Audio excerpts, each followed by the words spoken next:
ครับผมสวัสดีครับสวัสดีครับสวัสดีพ่อแม่พี่น้อง FC ทุกท่านทุกคนครับสวัสดีครับสวัสดี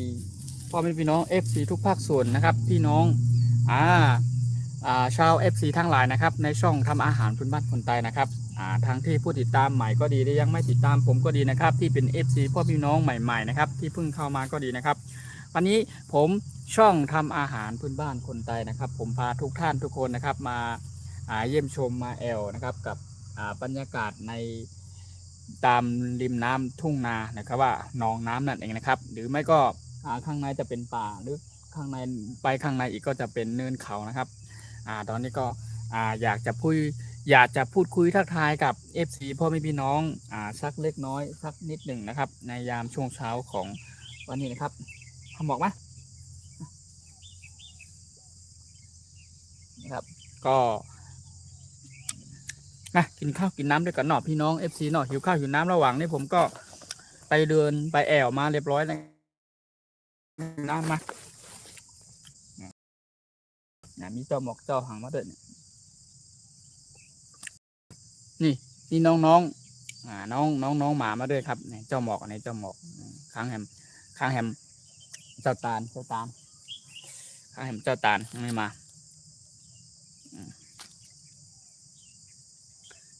กินข้าวกินน้ำด้วยกันพี่น้อง FC ทั้งหลายนะครับทุกท่านทุกคนนะครับวันนี้ผมก็พกข้าวเนี่ยข้าวนึ่งมาเนี่ยไม่ต้องห่วงข้าวนึ่งเนี่ยกระปุกเลย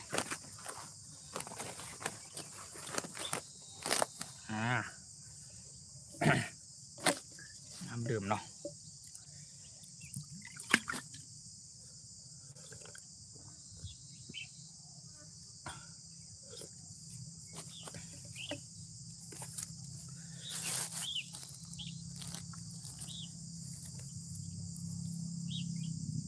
สวัสดีครับสวัสดี FC พ่อแม่พี่น้องทุกภาคส่วนทุกท่านทุกคนนะครับสวัสดีครับวันนี้ผมก็มีอะไรติดไม้ติดมือมีหมูมีอะไรมาด้วยมะแตงเนาะจับมะแตงมีอันนี้ด้วยอยากแก้ง่วงนะครับแก้ง่วงนอนง่วงหลับง่วงนอนนะครับต้องการของเปรี้ยวของชอบเนี่ยลูกไหนพี่น้องคนไทยเรียกว่าหมักมั่นนะครับเนาะ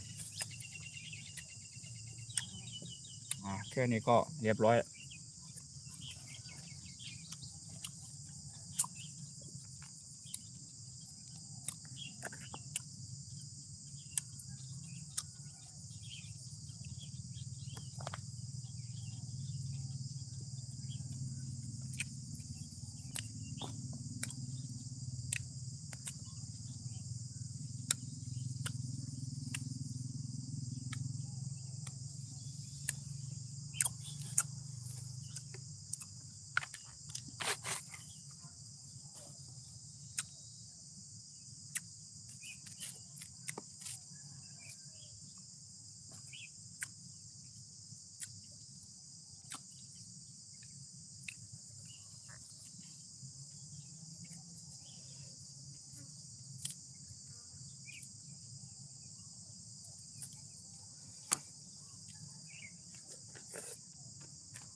หนองน้ำอันนี้มีปลาเนอะปลาเยอะนะครับอยากกินด้วยครับเชิญครับผมสวัสดีครับขอบคุณมากครับผมสวัสดีครับสวัสดีครับสวัสดีทุกท่านทุกคนนะครับยินดีต้อนรับทุกท่านทุกคนเข้าสู่ช่องทำอาหารพื้นบ้านคนไทยนะครับ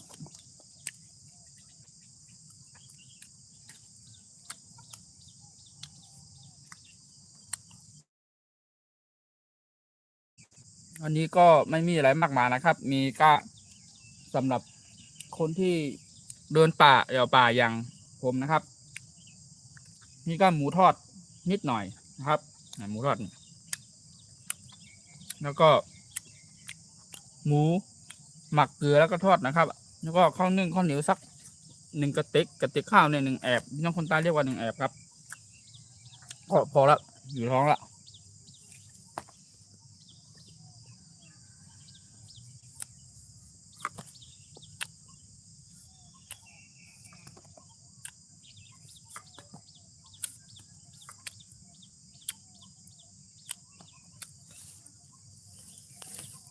ฮ้อนเนาะ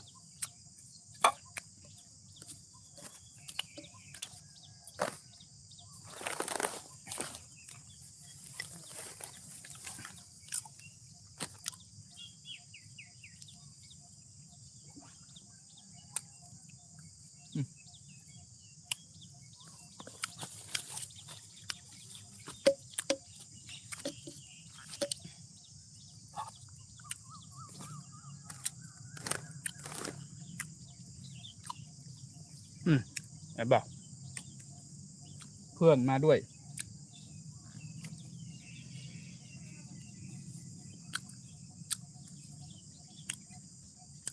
แค่นี้ก็อร่อยครับสุดยอดนะครับสำหรับพี่น้องสำหรับคนเขาเรียกว่าอะไรสำหรับพี่น้อง FC ท่านไหนที่เปิ้ลชอบแบบคนเดินป่าแอวป่าครับโดยแบบแนววิถีชีวิตจะหมวกกันไหนมันเป็นลำน้ำมันเป็นลำน้ำแนววิถีชีวิตพื้นบ้านพี่น้องคนไทยนะครับแล้วก็กินกับข้าวกับปลาแบบง่ายๆเรียบง่ายไม่ได้วุ่นวายไม่ต้องพิถีพิถันอะไรมากมายนะครับแค่ข้าวนึ่งแอบ1กระปุกนะครับ1กระติกก็แล้วกันพี่น้องคนใต้ห้องมา1แอบก็โอเคกับหมูพวงทักชิ้น2ชิ้นก็พออร่อยนะครับพี่น้องครับมัดกินกับมะแตงนิดหน่อยนะครับ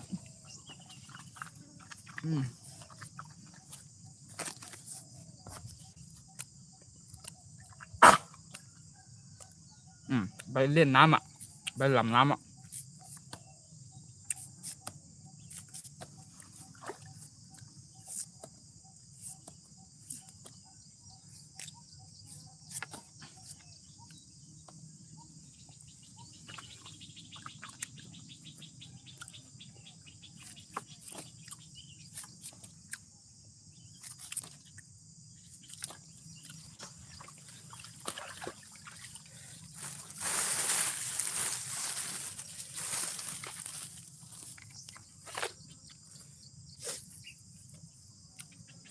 โอ้ไปอาบน้ำมาเนี่ยโอ้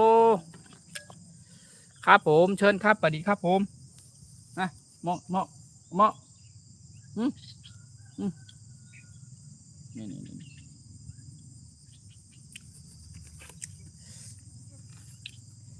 ครับสวัสดีครับผมครับอยากกินขอกินได้ไหมได้ครับผมเชิญครับผมมาพี่น้อง FC ทุกภาคส่วนครับมาเป็นแห่งอกแห่งใจมาม่วนมาเกี่ยวจอมการพี่น้องคนใต้แปลว่ามาม่วนมาเกี่ยวนะครับเดี๋ยวพี่น้อง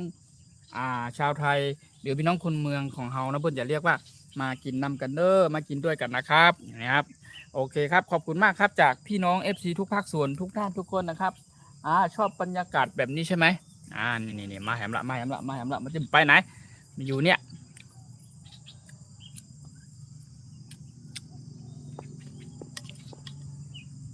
ร้อนจังเลยเนี่ยจะย้ายที่แล้วก็มันร้อนเนาะมันร้อนครับพี่น้องมันร้อนมากๆตัวเนี้ยอันนี้มา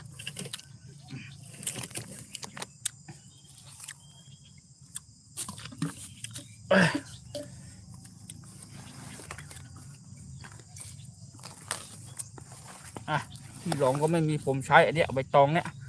ใบตองบูเนี่ย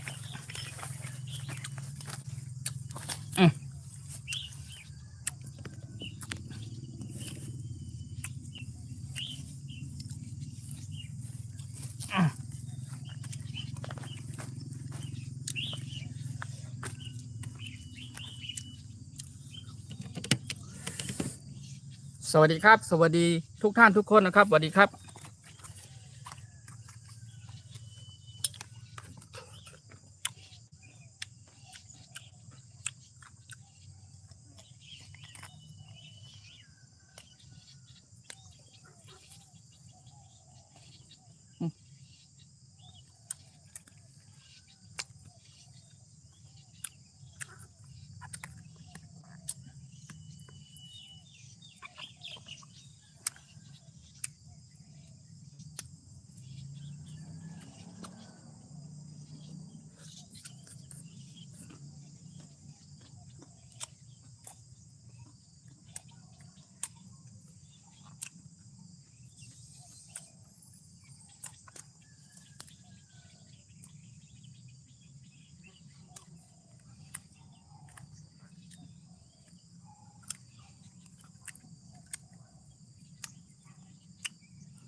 คุณแบบ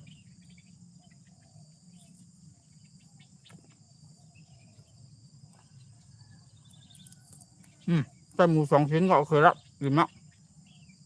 ไม่ต้องพิถีอะไรมากมายครับพี่น้อง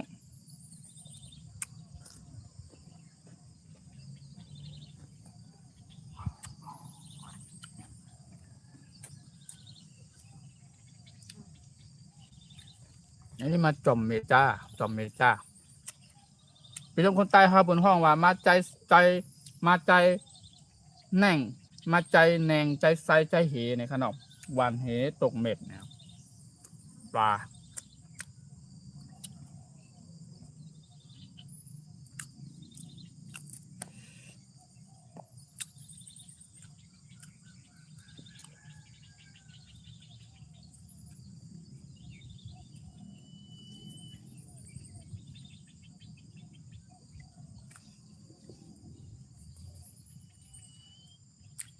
โอ้ได้เลยครับผมสวัสดีครับขอบคุณมากครับผมขอบคุณครับขอบคุณจากการกดไลค์กดแชร์กดติดตามคอมเมนต์เข้ามาเนาะ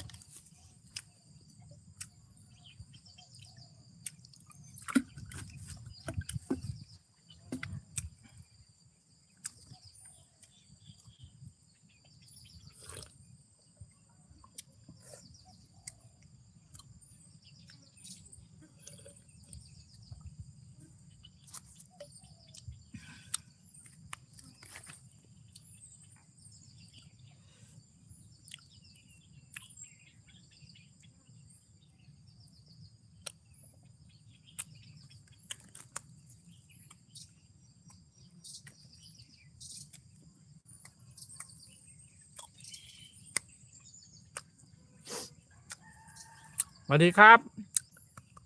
สวัสดีพ่อแม่พี่น้อง FC ทุกภาคส่วนทุกท่านทุกคนนะครับสวัสดีครับยินดีต้อนรับทุกท่านทุกคนครับเข้าสู่ช่องทำอาหารพื้นบ้านคนไทยครับด้วยวิถีชีวิตพื้นป่าชนชาติเผ่าพี่น้องชาวไทยเฮาเนาะมานั่งกินข้าวกินน้ำด้วยกันระหว่างนี้ก็คือไปเดินป่านะครับไปแอวนะครับด้านไหนเนินเขาป่าลึกๆข้างในครับแล้วก็ตอนนี้ก็มาแวะนั่งกินข้าวใกล้ริมหนองหรือว่าน้ำในป่านี่แหละแต่ว่ามีหนองน้ำไง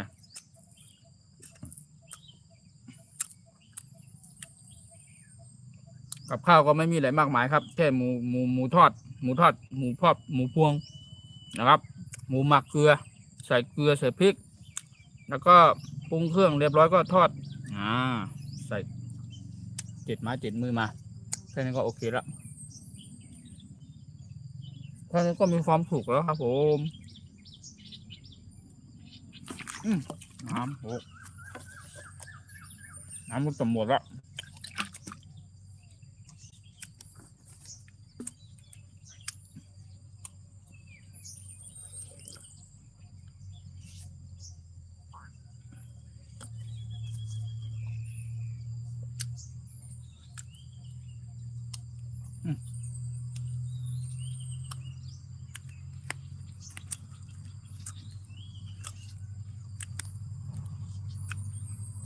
ตอนนี้ก็อยู่ที่เวลา9:57นะครับสัก10 โมงกว่าครับ10 โมงครึ่งนะครับค่อยว่ากันเนาะอาจจะขออนุญาตลงไลน์ก่อนแต่ว่าตอนนี้ก็มาพูดคุยทักทายกันก่อนนะครับผมช่วงนี้ผมไม่ได้มาพาพ่อแม่พี่น้องหรือว่าได้มาทำกับข้าวกับปลาเมนูหรืออย่างไรนะครับแต่ช่วงนี้ก็จริงๆแล้วผมกะว่าผมจะมาขึ้นไลน์ในช่วงค่ำคืนของวันนี้หรือว่ามื้อดึกนั่นเองนะครับผมจะพาทุกท่านทุกคนทำกับข้าวแปลงกับข้าวเมนูหลักสูตรพื้นบ้านคนไทยอีกนะครับวันนี้นะครับวันนี้อาจจะเจอกันในยามช่วงกับข้าวมื้อดึกหรือว่าเมนูพื้นบ้านในยามค่ำคืนนะครับหรือว่าอาหารมื้อดึกนั่นเองนะครับวันนี้นะครับแต่ก็ไม่แน่อาจจะเป็นวันพรุ่งนี้นะครับแต่ถ้าผมมีเวลาว่างผมจะมาขึ้นไลน์นะครับแล้วก็มาชักชวนทุกท่านทุกคนแปลงกับข้าวเมนูหลักสูตรบ้านคนไทยด้วยกันในยามค่ำคืนวันนี้อาจจะเป็นมื้อดึกนะครับแต่ว่าถ้ามีเวลาว่างนะครับแต่ในยามช่วงเช้าวันนี้ครับระหว่างไปเดินแอวป่ามานะครับผมก็คิดถึงพ่อแม่พี่น้องนะครับอย่างที่ อย่างเช่นเคยที่เดิมครับที่ผมเคยมาขึ้นไลน์แล้วก็พูดคุยทักทายแล้วพาทุกท่านทุกคนมานั่งกินกับข้าวกับปลาใต้ร่มไม้ร่มเย็นใต้กอพุ่งกอไผ่นะครับเหมือนทุกครั้งที่ผ่านมาครับแต่วันนี้ผมไม่ได้ผ่านมาเว่มาเส้นทางนั้นนะครับผมมาอีกทางหนึ่งแต่วันนี้ก็ไม่เป็นไรครับเอากับพาพกกับข้าวกับปลาครับกับพกข้าวนึ่งข้าวเหนียวครับติดไม้ติดมือมาแล้วครับกับหมูทุ่งหมูทอดกับมะแตงก็จบละนะครับสำหรับคนเดินป่าแอวป่าอย่างผมเขานะครับไม่ได้พิถีพิถันอะไรมากมายครับเอาแบบชีวิตแบบเรียบง่ายแบบธรรมชาตินะครับ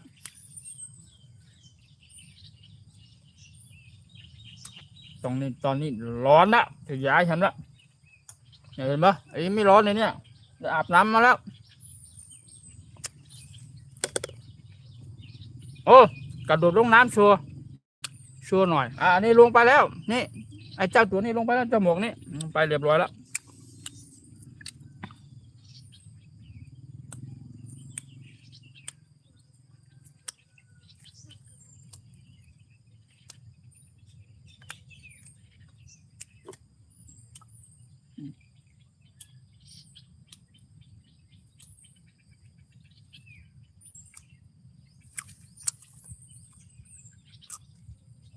ครับผมสวัสดีครับทักทายครับผมโอ้หมาชื่ออะไรเหรออันนี้ชื่อเจ้าหมอกครับเจ้าหมอกชื่อเจ้าหมอกครับอันนี้ประจำเลยครับนี่เวลามาเดินป่าแอวป่านี่มาประจำเลยไปคือมาเป็นเพื่อนเนาะ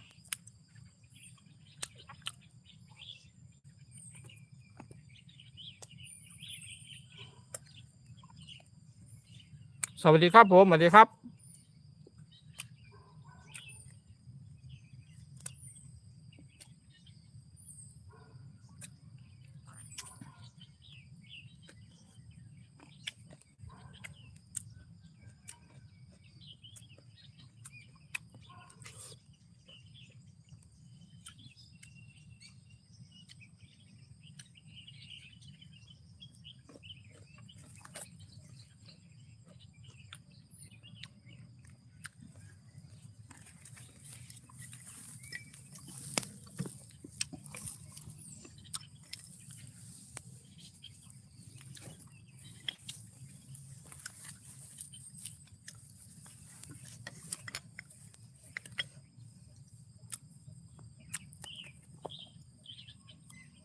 กินกับข้าวอะไรครับจะหมดแล้วหมูทอดครับหมูทอดหมูหมักเกลือครับหมูหมักเกลือทรงเครื่องครับเนี่ยทอดกรอบๆได้มาแค่3 ชิ้นนะครับติดไม้ติดมือติดกระเป๋าติดถุงมานี่ครับก็มะแตงครับนี่มะแตงครับมะแตงไร่แตงสวนใหญ่ๆแบบนี้ครับผมเป็นคนที่ชอบกินผักผลไม้นะครับครับสวัสดีครับผมสวัสดีครับยินดีต้อนรับนะครับขอบคุณมากครับขอบคุณจากการกดไลค์กดแชร์กดติดตามคอมเมนต์ทักทายเข้ามาครับพี่น้อง FC ทุกภาคส่วนทุกท่านทุกคนนะครับสวัสดีครับ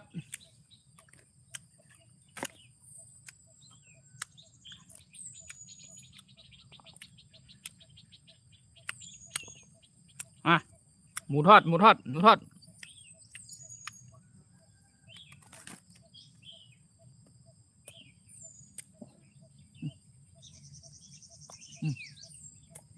คนก็อยากกินหมาก็อยากกินนะให้เจ้าน้องให้น้องเพื่อนกินบ้างก็คือผมจะเอาข้า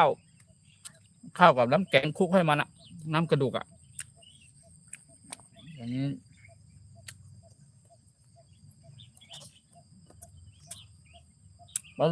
ไปลงน้ำไปลงน้ำช่วยเลยดิไปน้ำไป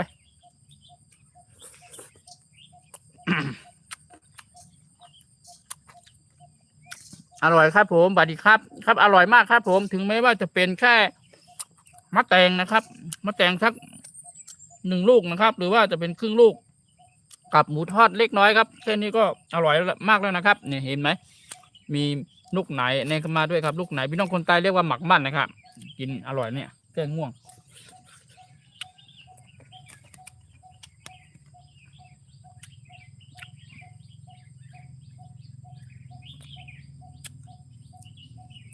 เห็นปะได้ยิน ได้ยินเสียงนกอีกากับบรรยากาศนะ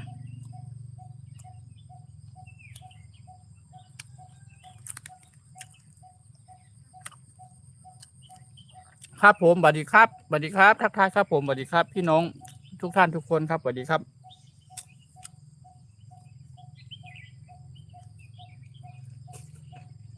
วันนี้วันอาทิตย์เนาะขอให้มีความสุขกันทุกท่านทุกคนนะครับในวันนี้วันอาทิตย์นะครับ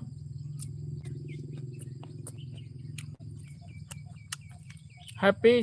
Happy Sunday everyone for today นะครับ Thank you Thank you for you follow นะครับ Thank you Thank you Thank you for you comment Thank you for you follow นะครับ Follow for me Thank you so much Thank you อร่อยมากๆครับ very very delicious ครับมะแตงกับหมูทอดครับอร่อย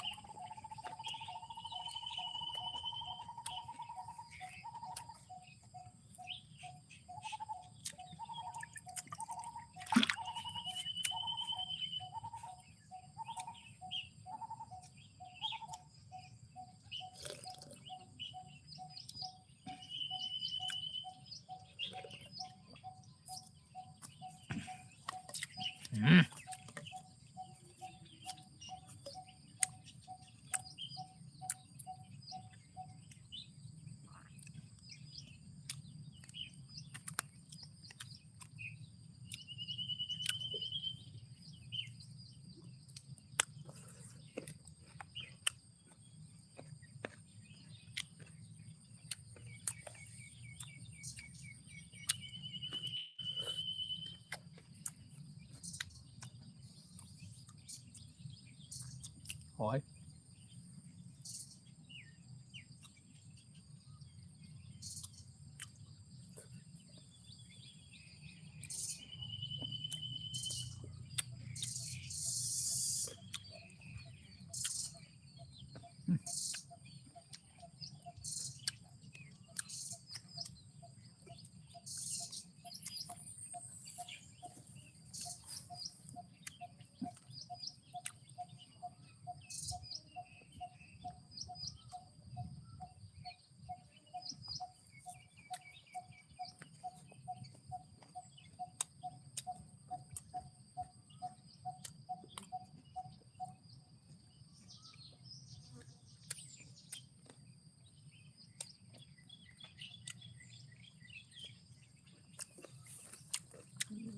ครับสวัสดีครับผม Hello Hello Thank you Thank you for you comment ครับ Thank you for you sticker นะ Thank you very much Thank you หมอกวันไหนมานี่ก่อนมาอ่ะนี่นี่กะ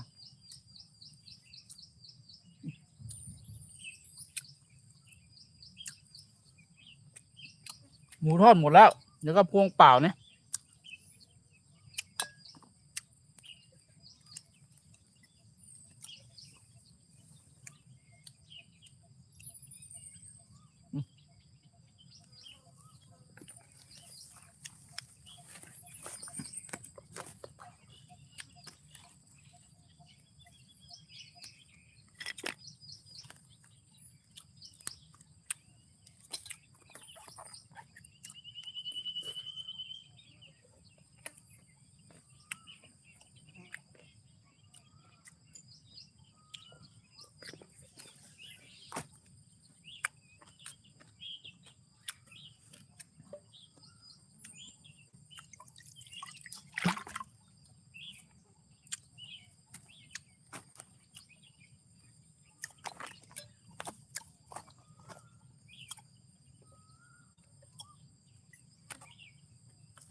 โอ้ยหมด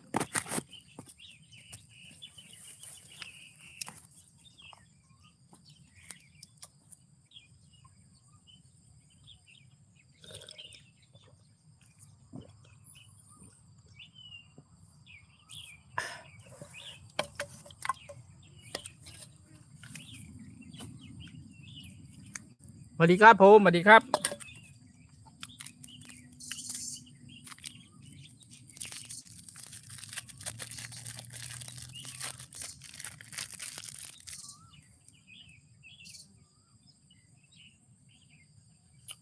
ลา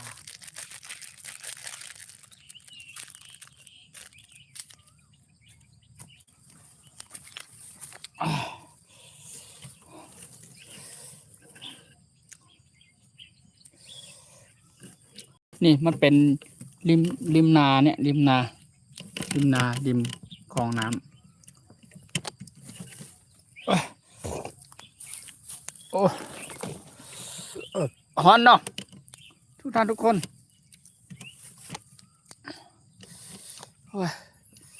ย้ายทีละไม่ไหวละฮอนขนาด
แค่นี้ก็อิ่มอะไรไอเนี้ยเรียบร้อยละ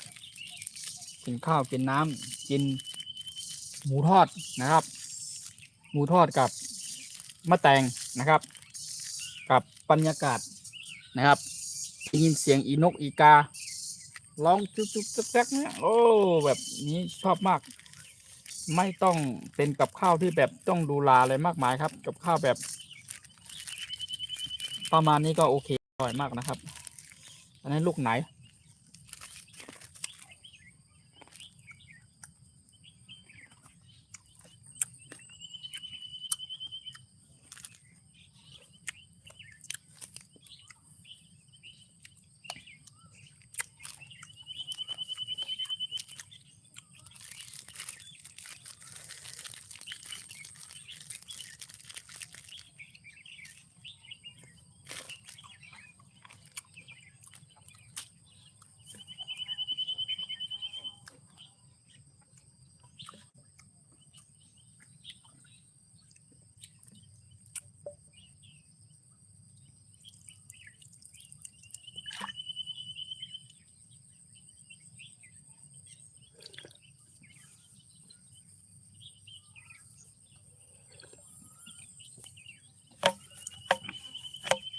ไอหมกไปไหนมานี่ก่อนไปละไอหมกไปละไปไหน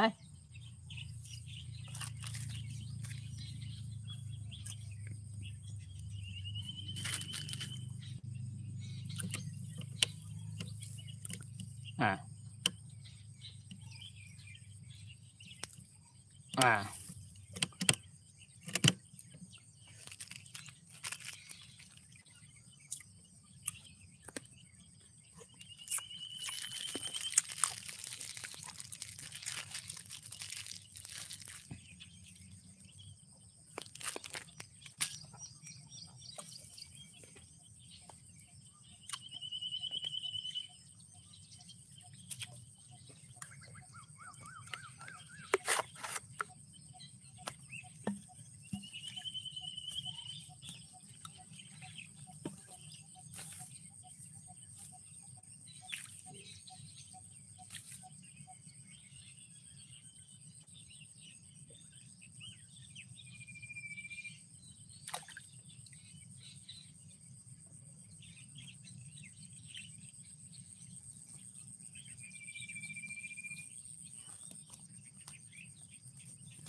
ผมฮ้อน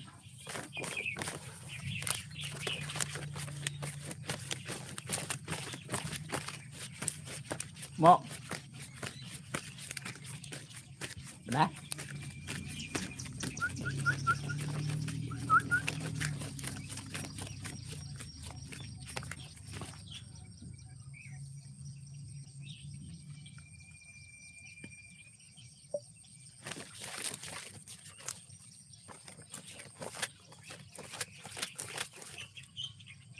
สวัสดีครับผมสวัสดีครับลืมทักทายพ่อแม่พี่น้องเลยโอเคครับสวัสดีครับสวัสดีในวันนี้นะครับขอบคุณมากๆครับจากการเข้ามารับชมนะครับเข้ามารับชมเป็นแห่งอกแห่งใจให้กันนะครับขอบคุณมากๆครับวันนี้นะครับผมช่องทำอาหารพื้นบ้านคนไทยนะครับในยามช่วงเช้าของวันนี้ครับไม่ได้มาพาหรือชักชวนพ่อแม่พี่น้อง FC ทุกภาคส่วนได้ทำกับข้าวแปลงกับข้าวกันอย่างไรนะครับแต่วันนี้นะครับอาจจะเป็นวันนี้หรือว่าวันพรุ่งนี้วันถัดไปนะครับผมจะมาขึ้นไลน์นะครับแล้วก็ผมจะพาทุกท่านทุกคนแปลงกับข้าวทำเมนูพื้นบ้านคนไทยด้วยกันอีกครับในยามเมื่อค่ำเมื่อคืนอาจจะเป็นมื้อดึกนะครับของวันนี้หรือว่าอาจจะเป็นพรุ่งนี้นะครับพี่น้อง FC ทุกภาคส่วนคอยเข้ามาติดตามและรับชมเป็นกำลังใจให้ผมนะครับอ้าวเจ้าหมวกหายไปไหนละตะกามันไปแล้วมันไปเล่นน้ำแถวนู่นไปวิ่งเนี่ยวิ่งในป่านู่นโอ้ฮอนขนาดพี่น้องไม่ได้เอาหมวกวันนี้ไม่ได้เอาหมวกมาเลย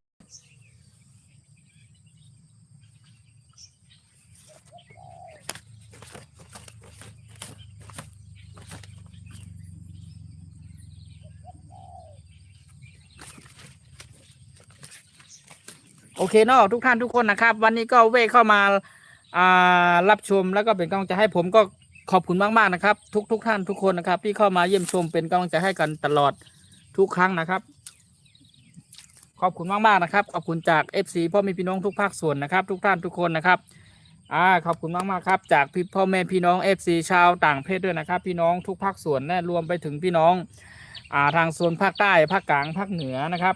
และพี่น้องคนเหนือของเราและพี่น้องคนไทยชาวไทยใหญ่ของเราทุกท่านทุกคนนะครับที่เข้ามาเว้รับชมเป็นกำลังใจให้ผมตลอดทุกครั้งนะครับวันนี้ก็จริงๆแล้วผมว่าผมจะไม่มาขึ้นไลน์แล้วแต่ก็อดคิดถึงพ่อแม่พี่น้องไม่ได้นะครับก็เลยว่าทุกครั้งผมมาเดินป่าป่าแบบนี้ผมชอบมาขึ้นไลน์แบบนี้จะได้โอ้น้ำลึกมากเลยเนี่ยเห็นบอกน้ำนี่ลึกขนาดเลยเนอะน้ำนี่ลึกเท่าเนี่ยนองน้ำนี่น้ำนี่เท่าคอนี่เลยนะครับท่วมหัวนะลงไปตรงกลางมันลึกนะมันจะมีหอยตัวน้อยๆหอยที่เป็นหอยแบบธรรมชาตินะครับหอยแบบอร่อยมาก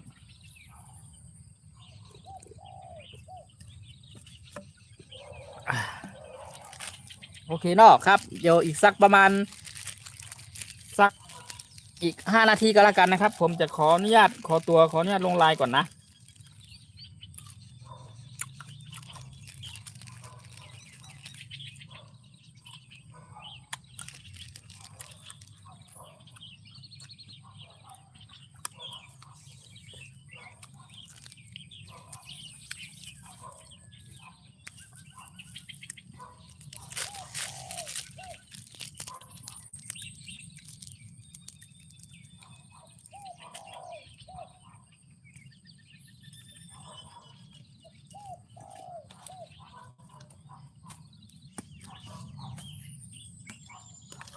ดื่มน้ำให้หมดเลยแล้วก็อันนั้นละหมดพอดีเลยน้ำหมดแล้ว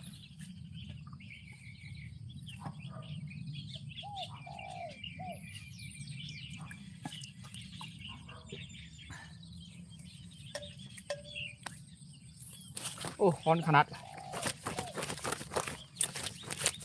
โอเคเนาะครับทุกท่านทุกคนนะครับสวัสดีครับผมจะขออนุญาตลงไลน์แล้วตอนนี้ก็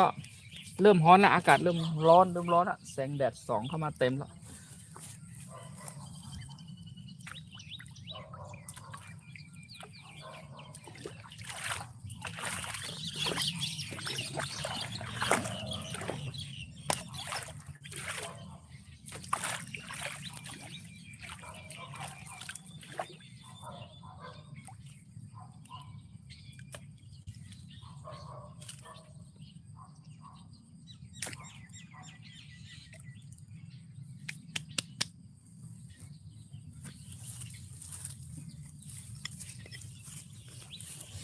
ครับผมสวัสดีครับสวัสดี FC พ่อแม่พี่น้องทุกภาคส่วนนะครับขอบคุณจากการกดไลค์กดแชร์กดติดตามคอมเมนต์ทักทายเข้ามาครับที่เป็นแรงอกแรงใจให้ผมตลอดนะครับทุกครั้งนะครับเหมือนที่ผ่านมานะครับไม่ว่าจะผมจะมาพาทุกท่านทุกคนทำกับข้าวแปลงกับข้าวคืออย่างไรนะครับแต่หรือว่าผมจะมาขึ้นไลน์แล้วก็มาชักชวนพ่อแม่พี่น้องชอบพาทุกท่านทุกคนกินกับข้าวกับปลาเมนู หรือว่าชอบพากินข้าวพักผ่อนใต้ร่มไม้ร่มเย็นแบบตลอดเหมือนทุกครั้งที่ผ่านมานะครับอย่างวันนี้ก็ผมพาทุกท่านทุกคนนะครับผมมาขึ้นไลน์แล้วก็ผมพูดคุยทักทายกันมาอุบโอกันนะครับในความเป็นพี่น้องคนไทยและเอกลักษณ์ความเป็นพี่น้องคนไทยและเป็นแบบแนววิถีชีวิตนะครับผมอยากให้พี่น้อง FC ทุกภาคส่วนนะครับทุกท่านทุกคนนะครับไม่ว่าจะเป็นพี่น้องทางโซนภาคไหนก็ขอขอบคุณมากๆครับแล้วก็ยินดีต้อนรับทุกท่านทุกคนแล้วก็ขอบคุณมากๆจากการกดไลค์กดแชร์กดติดตามคอมเมนต์ทักทายเข้ามาเยี่ยมชมเข้ามาเป็นกำลังใจให้ผมตลอดและทุกครั้งนะครับขอบคุณมากๆครับขอบคุณจาก FC ทุกท่านทุกคนครับทุกภาคส่วนนะครับสำหรับในวันนี้ผมช่องทำอาหารพื้นบ้านคนไทยนะครับผมดีใจมากและผมมีความสุขนะครับแล้วก็ผมได้มีโอกาสนะได้พาพ่อแม่พี่น้อง FC ได้มาขึ้นไลน์แล้วก็ได้มาพูดคุยทักทายกันพามานั่งกินข้าวใกล้ริมหนองน้ำหรือว่าใกล้ต้นไม้ต้นไผ่นะครับแล้วก็แบบอยู่ในป่าแบบเขาเรียกอะไรแบบธรรมชาตินะครับธรรมชาติแบบไม่ต้องเป็นแบบในวงในเมืองแบบเขาเนาะแบบเราธรรมชาติแบบนี้เราชอบวิถีชีวิตแบบนี้อยู่แล้วนะครับโอเคผมช่องทำอาหารพื้นบ้านคนไทยนะครับผมจะมาขึ้นไลฟ์สดครั้งต่อไปหรือว่าอาจจะเป็นวันนี้หรือพรุ่งนี้นะครับแล้วก็ผมจะพาทุกท่านทุกคนนะครับแปลงกับข้าวทำกับข้าวเมนูหลักสูตรพื้นบ้านคนไทยด้วยกันนะครับอย่างที่ FC พ่อพี่น้องที่เคยเข้ามารับชมและอย่างที่เคยเห็นอย่างที่เหมือนทุกครั้งที่ผ่านมานะครับผมมาในยามช่วงเมื่อค่ำเมื่อคืนเนี่ยจะเป็นมื้อดึกนะครับหรือว่าจะมาเช้าหน่อยก็ค่อยว่ากันนะครับแต่ว่ามาแน่ๆครับคือจะมาขึ้นไลน์หรือว่ามาพาทุกท่านทุกคนพา FC พ่อพี่น้องทุกภาคส่วนมาทำกับข้าวแปลงกับข้าวกันนะครับจะได้เห็นกับข้าวเมนูดังเดิมของพี่น้องคนไทยชาวไทยนะครับสวัสดีครับผมทักทายครับสวัสดีครับจะได้เห็นกับข้าวเมนูหลากหลายรูปแบบของพี่น้องคนไทยนะครับชาวไทยใหญ่ของเรานะครับว่าเป็นกับข้าวเมนูไม่ว่าจะเป็นต้มก็ดีแกงก็ดีหุงก็ดีนะครับจะเป็นกับข้าวเมนูอร่อยแน่นอนนะครับแล้วก็จะพาทุกท่านทุกคนได้มารับชมได้เห็นกันแบบสดๆร้อนๆอีกนะครับในครั้งต่อไปเนาะแล้วก็เรา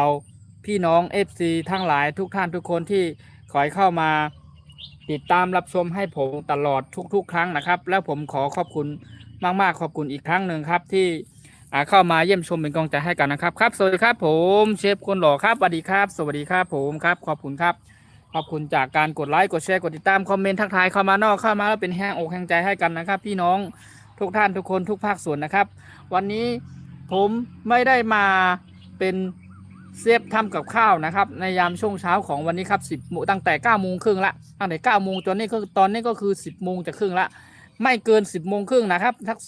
อีกสักแป๊บหนึ่งนะครับเมื่อกี้ผมบอกอีก5 นาทีใช่ไหมผมจะขออนุญาตลงไลน์แล้วแต่ตอนนี้ก็สักเลยเพิ่มเวลาไปอีกสักนิดนึงไม่เกิน10 โมงครึ่งนะครับไม่เกิน10 โมงครึ่งผมจะขออนุญาตลงไลน์แล้วตอนนี้ก็10 โมง 23 นาทีนะครับis now time 10 a.m. 10 a.m. 24 minutes นะครับ maybe 6 minutes ครับ10:30 a.m. นะครับโอเคนะครับ after that หลังจากนั้นผมจะขออนุญาตลงไลน์แล้วนะครับโอเคก็ตอนนี้ก็พูดคุยทักทายกันก่อนนะครับแล้วมีพ่อแม่พี่น้อง FC หลายๆท่านนะครับเพิ่งเข้ามานะว่าเพื่อนอาจจะทำการทำงานเพื่อนอาจจะมีเวลาว่างในยามช่วงนี้หรือว่าเพื่อนเข้ามาอาจจะไม่ว่างแต่เพื่อนก็เห็นขึ้นหน้าจอแบบนี้เพื่อนก็เห็นแบบเด้งข้อมูลข้อความเด้งแบบนี้หรือว่าขึ้นปัดหน้าจอเจอแบบนี้เพื่อนก็จะเข้ามาเยี่ยมชมนะครับก็เวกเข้ามาเยี่ยมชมเป็นกำลังใจให้กันขอบคุณมากครับแล้วก็ทักทายกันเนาะขอบคุณครับขอบคุณจากการกดไลค์กดแชร์ส่งสติกเกอร์ให้นะครับขอบคุณมากครับผมขอบคุณมากๆครับผมเราทุกท่านทุกคนนะครับหรือผมช่องทำอาหารพื้นบ้านคนไทยนะครับวันนี้ ขอให้เราทุกท่านทุกคนมีความสุขครับในวันอาทิตย์ของวันนี้เป็นวันที่3นะครับเดือนที่5 2026นะครับพี่น้อง FC ทั้งหลายทุกท่านทุกคนนะครับ Happy Sunday everyone for today นะครับขอให้มีความสุขครับในวันนี้วันอาทิตย์ทุกท่านทุกคนนะครับแล้วก็ท่านใดที่เข้ามาเยี่ยมชมเป็นให้ผมนะครับตั้งแต่ตอนแรกจนถึงเดี๋ยวนี้ครับเวลานี้นะครับก็ขอบคุณมากๆหรือพี่น้อง FC ท่านที่เพิ่งเข้ามาใหม่นะครับเดี๋ยวว่าเพิ่นอาจจะเพิ่งว่างนะครับเพิ่งเข้ามานะครับก็ขอบคุณมากๆครับผมที่เข้ามาแล้วเยี่ยมชมเป็นกำลังใจให้กันนะครับขอบคุณมากๆครับถ้าอยากเห็นกับข้าวเมนูหลากหลายรูปแบบนะกับข้าวทำอาหารเมนูพื้นบ้านคนใต้เกี่ยวกับเมนูพี่น้องพื้นบ้านคนใต้ของเฮาเนาะก็สามารถเข้ามาติดตามย้อนหลังดูคลิปย้อนหลังได้นะครับมีแบบวิดีโอแบบทางแนวตั้งแนวนอนนะครับมีทางแบบวิดีโอสั้นวิดีโอยาวนะครับสำหรับช่องทำอาหารพื้นบ้านคนไทยช่องนี้ครับมีกับข้าวเมนูนะครับหลายรูปแบบให้พ่อมีพี่น้องทุกท่านทุกคนได้รับชมกันนะครับเข้ามาดูแบบย้อนหลังก็ได้นะครับหรือท่านใดที่อยากเห็นกับข้าวแบบให้เห็นขนาดเตรียมวัตถุดิบจัดเตรียมตั้งแต่เนิ่นๆตอนแรกจนจบนะครับก็คอยรับชมและติดตามนะครับผมจะมาขึ้นไลฟ์สดนะครับผ่านทางช่องทำอาหารพื้นบ้านคนไทยอีกครั้งหนึ่งครับอาจจะเป็นวันนี้หรือพรุ่งนี้นะครับแต่คือมาแน่นอนนะครับผมจะพาทุกท่านทุกคนเรามาพูดคุยทักทายกันมาขึ้นไลฟ์สดแบบนี้นะครับให้พี่น้อง FC ทุกท่านทุกคนทุกภาคส่วนได้เห็นกันแบบสดร้อนๆการทำกับข้าวแปลงกับข้าวเมนูหลักสุดพื้นบ้านคนไทยที่ว่านี่มันเป็นอย่างไรนะครับอยากให้ทุกท่านทุกคนได้เข้ามาเยี่ยมชมกันบ่อยๆนะครับได้เห็นแบบกันบ่อยๆรับชมกันบ่อยๆนะครับแล้วก็ได้มาพูดคุยทักทายกันแล้วก็มีผมเองก็เช่นกันนะครับกำลังใจทุกครั้งไม่ว่าจะเป็นทางช่องทางไหนไม่ว่าจะเป็นทางโซนทางพี่น้องทางต่างประเทศก็ดีนะครับกำลังใจทุกครั้งก็ย่อมมาจากพ่อมีพี่น้อง FC ทุกภาคส่วนทางพี่น้องต่างประเทศก็ดีพี่น้องชาวไทยของเราทุกท่านก็ดีนะครับพี่น้องทุกภาคส่วนนะครับแล้วพี่น้องทุกส่วนเผ่านะครับแล้วพี่น้องคนตายหรือชาวไทยใหญ่ของเราทุกท่านทุกคนด้วยนะครับไม่ว่าจะเป็นป้าเป็นน้าเป็นลุงเป็นอาน้องยิงน้องใจกูก็กูกวนขนมที่เข้ามาเป็นแห้งอกแห้งใจให้ผมในการทำคลิปทำช่องทำวิดีโอทำกับข้าวเมนูหลักสูตรพื้นบ้านคนไทยนะครับแล้วก็กับข้าวเมนูอาหารพื้นบ้านเมนูชนชาติเผ่าพี่น้องคนไทยหรืออรัชฉานนั่นเองนะครับขอบคุณจากพี่น้อง FC ทุกภาคส่วนนะที่เข้ามาเยี่ยมชมเป็นกำลังใจให้กันแล้วก็ทุกท่านทุกคนจะได้มาเห็นมารู้จักกันสิ่งที่ไม่เคยเห็นสิ่งที่ไม่เคยรับชมนะครับอาจจะเป็นช่องผมอาจจะเป็นช่องที่แบบกำลังโผล่ขึ้นมาแบบใหม่ๆแบบแนววิถีชีวิตแบบพื้นบ้านของพี่น้องชาวไทยแต่ก็ส่วนมากก็จะมาขึ้นไลน์สดแบบนี้แหละครับมาพูดคุยทักทายกันพาทุกท่านทุกคนมาขึ้นไลน์แบบนี้จะได้เห็นกันแบบตัวจริงเสียงจริงนะครับไม่ดัดไม่แปลงไม่ตัดต่อไม่อะไรทั้งนั้นนะครับผมตัวจริงเสียงจริงนะครับช่องจริงนะครับการทำอาหารพื้นบ้านคนไทยการทำกับข้าวเมนูพื้นบ้านคนไทยผมพี่น้องคนไทยหรือชาวไทยใหญ่นั่นเองครับแต่ผมรักในการทำกับข้าวผมรักในการในวัฒนธรรมดังเดิมของเรานะครับแล้วก็เมนูดังเดิมนะครับเอกลักษณ์ความเป็นพี่น้องคนไทยเฮานะครับชนชาติเผ่าพี่น้องชาวไทยนะครับแบบด้วยวิถีชีวิตนะครับนี่แหละครับผมถึงจะพาทุกท่านทุกคนพาพ่อมีพี่น้อง FC ทุกภาคส่วนครับพากันมาพูดคุยทักทายมาขึ้นไลน์บ่อยๆให้เห็นกันแบบธรรมชาติพื้นป่านะครับแล้วก็แบบด้วยวิถีชีวิตของพี่น้องชาวไทยนะครับแบบนี้เห็นทุกครั้งทุกครั้งหรือว่าทุกคลิปหรือทุกวิดีโอนะครับไม่ว่าจะเป็นตอนทำกับข้าวก็ดีตอนผมไปไลฟ์สดไปแอวสวนไม้สวนผักสวนอะไรก็ดีนะครับหรือว่าที่ผมไปเดินป่าแอวป่าผมมาขึ้นไลน์แล้วก็พาทุกท่านทุกคนทำกับข้าวเมนูพื้นบ้านพี่น้องคนไทยก็ดีนะครับทุกครั้งเห็นที่ผมเป็นแนววิถีชีวิตไหมครับผมไม่เคยเปลี่ยนแปลงแบบเป็นแนวอื่นเลยผมเป็นแนวแบบนี้ตลอดนะครับแล้วผมช่องของผมช่องทำอาหารพื้นบ้านคนไทยผมเป็นเอกลักษณ์แนวเอกลักษณ์ของพี่น้องคนไทยชาวไทยใหญ่นั่นเองนะครับผมอยากให้พ่อแม่พี่น้อง FC ทุกท่านทุกคนนะครับแล้วก็โดยเฉพาะพี่น้องชาวต่างประเทศจะได้รู้จักความเป็นพี่น้องคนไทยและพี่น้องชาวไทยใหญ่ของเราและเมนูดังเดิมกับข้าวอาหารพื้นบ้านนะครับให้เห็นกันบ่อยๆตลอดทุกครั้งนะครับแล้วก็เขาเรียกว่าอะไรความเป็นพี่น้องคนไทยเฮามีกับข้าวเมนูอีกอย่างหนึ่งสิ่งที่ขาดได้หลีกเลี่ยงไม่ได้ต้องปรุงด้วยตลอดทุกครั้งนะครับผมเคยเล่าให้พ่อแม่พี่น้อง FC ทุกท่านทุกคนฟังในขณะที่ผมขึ้นไลฟ์สดทุกๆครั้งที่ผ่านมานะครับนั่นก็คือโถเน่าแผ่นนะครับโถเน่าแผ่นหรือแผ่นโถเน่านั่นเองนะครับมันเป็นเอกลักษณ์เมนูประจำท้องถิ่นของพี่น้องคนไทยชาวไทยใหญ่ของเรานะครับทุกๆครั้งเวลาผมทำกับข้าวแปลงกับข้าวพี่น้อง FC ทุกท่านทุกคนลองสังเกตดูนะครับผมจะมีโถเน่าแผ่นตลอดนะครับโถเน่าแผ่นตลอดทุกๆครั้งเพราะว่ามันเป็นกับข้าวเมนูเป็นประจำท้องถิ่นแล้วก็เป็นเมนูที่มีเสน่ห์อีกอย่างหนึ่งนั่นคือเป็นความเป็นพี่น้องคนไทยเฮาการทำกับข้าวไม่ว่าจะต้มก็ดีแกงก็ดีหุงก็ดีผัดก็ดีคั่วก็ดีนะครับทุกครั้งจะต้องใส่ถั่วเน่าแผ่นจะต้องใส่ผงถั่วเน่านะครับความอร่อยนะครับอย่างอื่นนี่ขาดได้ครับหลีกเลี่ยงได้แต่ถ้าขาดสิ่งใดสิ่งหนึ่งขาดได้ถ้าขาดแบบที่ผมว่านี้ไม่ได้ครับคือแผ่นถั่วเน่านั่นเองนะครับอร่อยมากๆนะครับตำน้ำพริกตำน้ำพริกทำตำน้ำพริกมะเขือเทศปิ้งนะครับหรือว่าน้ำพริกอ่องแบบนี้ครับหรือว่าจะเป็นน้ำพริกพูน้ำพริกตาแดงแบบนี้ครับก็ทุกครั้งทุกเมนูไม่ว่าโดยเฉพาะที่เป็นตำน้ำพริกนะครับจะต้องใส่ถั่วเน่านะครับถึงจะอร่อยนะครับทุกครั้งนะครับกับข้าวเมนูพื้นบ้านพี่น้องคนไทยเขานะขอบคุณมากนะครับผมช่องทำอาหารพื้นบ้านคนไทยช่องนี้นะครับผมมีแห่งอกแห่งใจแล้วมีกำลังใจจากพี่น้อง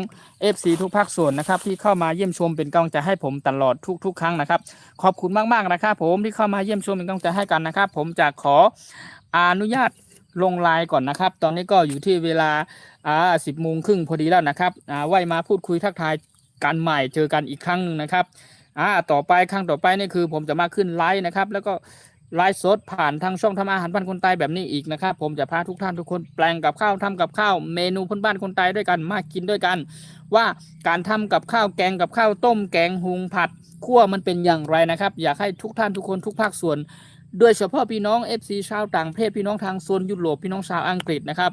หรือพี่น้องชาวต่างประเทศหรือว่าประเทศเพื่อนบ้านใกล้เคียงเราอย่างเช่นทางมาเลเซียสิงคโปร์ทางตอนทางกัมพูชาหรือว่าทางเวียดนามทาง FC จากลาว FC จากตอนเหนือราชฐานเมียนมานะครับหรือว่า FC จากประเทศอินโดนีเซียแบบนี้ครับที่มันเป็นประเทศเพื่อนบ้านใกล้เคียงเฮาที่เปิ้นเข้ามาเป็น FC ของผมอยู่นะครับโดยเฉพาะพี่น้องชาวต่างประเทศก็แล้วกันนะครับผมอยากให้กับข้าวเมนูพื้นบ้านคนไทยอยากให้ช่องทำอาหารพื้นบ้านคนไทยช่องนี้นะครับเป็นที่รู้จักของพี่น้องทุกท่านทุกคนทุกภาคส่วนชาวในโลกใบนี้นะครับชาวทั่วโลกให้รู้จักกันว่าทำอาหารพื้นบ้านคนไทยช่องไทยพูชแนลทำอาหารพื้นบ้านคนไทยหรือว่าช่องไทยให้เขาพักนั่นเองนะครับว่ามันเป็นอย่างไรนะครับว่าการที่ได้เข้ามาติดตามรับชมแล้วได้ความรู้อะไรได้บ้างแล้วก็ได้มาพูดคุยทักทายกันแล้วมีความสนุกสนานมากน้อยแค่ไหนนะครับแล้วก็โดยไม่เครียดเข้ามาแล้วก็มาพูดคุยทักทายกันนะครับผมก็พยายามสื่อสารพูดเป็นภาษาภาคกลางภาษาไทยนั่นเองนะครับแต่ว่าในส่วนของภาษาบ้าน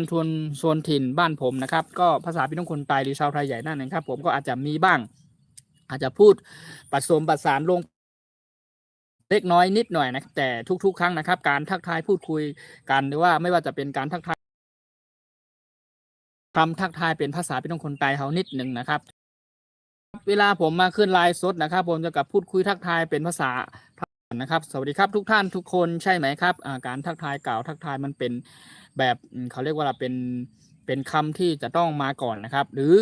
ถ้าเป็นภาษาเผ่าภาษาชนชาติเผ่าอย่างผมก็คือไม่สูงค่ากูก็โกนไม่สูงยี่หนีโจมขอบใจใหญ่หนามเนาะประมาณว่าสวัสดีครับทุกท่านทุกคนขอบคุณมากๆครับที่เข้ามาเยี่ยมชมเป็นกำลังใจให้ประมาณนี้นะครับผมโอเคแล้วก็พี่น้อง FC ชาวต่างประเทศก็เหมือนกันนะครับทุกครั้งนะครับ every sometime นะครับ I come to see you or I come to on live สดนะครับ my live สดmy Thai Food Channel ทำอาหารพื้นบ้านคนไทย every sometime นะครับก็ทุกครั้งที่ผมได้ขึ้นไลฟ์สดมา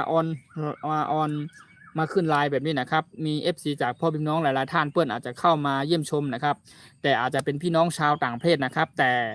การทักทายพูดคุยก็อาจจะต้องพูดเป็นภาษาอังกฤษเยอะๆนิดนึงแต่เราก็โดยในความที่ว่าเราไม่ใช่ภาษาของเราเนาะเราไม่ได้เก่งไม่ได้ร่ำได้เรียนจบมาสูงแบบนั้นนะครับแล้วก็ไม่สามารถที่จะอธิบายพูดเป็นภาษาอังกฤษแบบได้เต็มรูปแบบ 100% นะครับเพียงแต่ว่าได้พูดเป็นบางท่อนบางคำบางศัพท์แค่นั้นเองนะครับอังกฤษนะครับแต่มีพี่น้อง FC หลายๆท่านส่วนมากผมคิดว่า ผมคิดว่าน่าจะมีทาง FC พี่น้องชาวต่างประเทศอยู่นะครับหรือไม่พี่น้อง FC ชาวทางโซนภาคใต้ภาคกลางนะครับโดยเฉพาะพี่น้องโซนภาคอีสานของเราเนาะและพี่น้องคน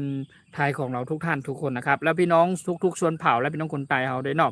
โอเคขอบคุณมากก็แล้วกันขอบคุณจากการกดไลค์กดแชร์กดติดตามคอมเมนต์ทักทายเข้ามานะครับวันนี้ผมช่องทำอาหารพื้นบ้านคนไทยนะครับผมจะ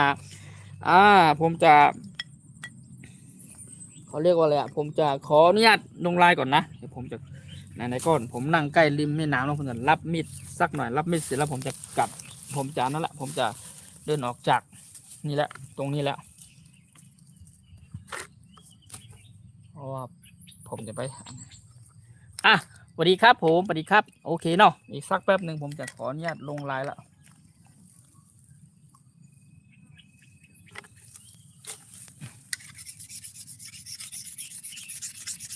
ผมจะรับมีดนี่เสร็จแล้วผมจะพอละ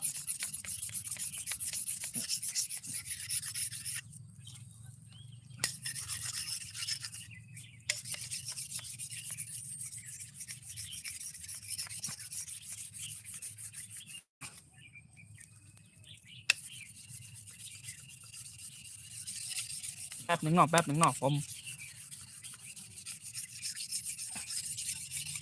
เห็นไหมมีหินรับติดกระเป๋าตลอดเลยผมหินรับมีดนะครับพี่น้องคนตายห้องวันแล้วนะครับเนี่ย